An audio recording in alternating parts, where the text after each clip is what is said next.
At different times, I've been supportive of it. The challenge is,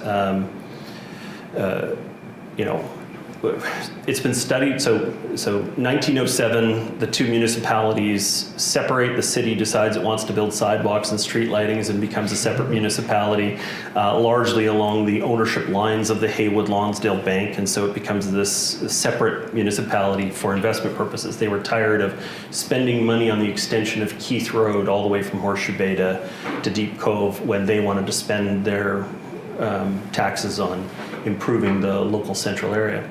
The differences between the city and the district are completely different now than they were then.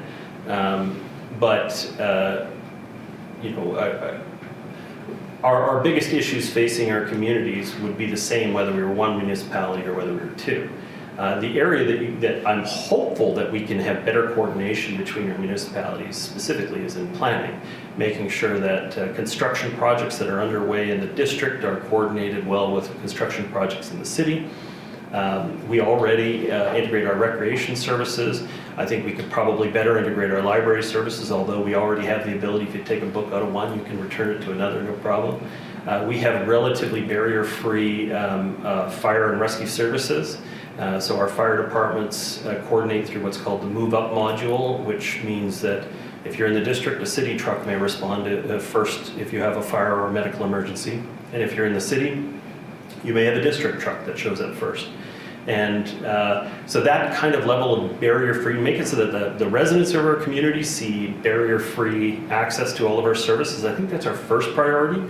As far as amalgamating the two municipalities, I said they separated in 1907. There's been 13 attempts to recombine the two municipalities. And I don't know that I want to be putting too much energy into it unless we have partners in the city of North Vancouver that are desiring putting energy into it. One more study isn't going to make the difference. It has to be a bit of a change in mindset. But I think we're eventually going to get there. I mean, the District of North Vancouver now has lower taxes than in the City of North Vancouver, and we're diverging. We're again going to pass a lower tax rate this year than the City of North Vancouver. And eventually, I think you're going to have city residents looking and saying, why are our taxes so much higher? As it stands right now, we're coordinating very well. I meet on a very regular basis with the City of North Vancouver Mayor. We serve on several Metro Vancouver and TransLink committees together, and we just want to make sure that as far as the residents are concerned, there's barrier-free access to our facilities and our rec spaces for everybody to enjoy.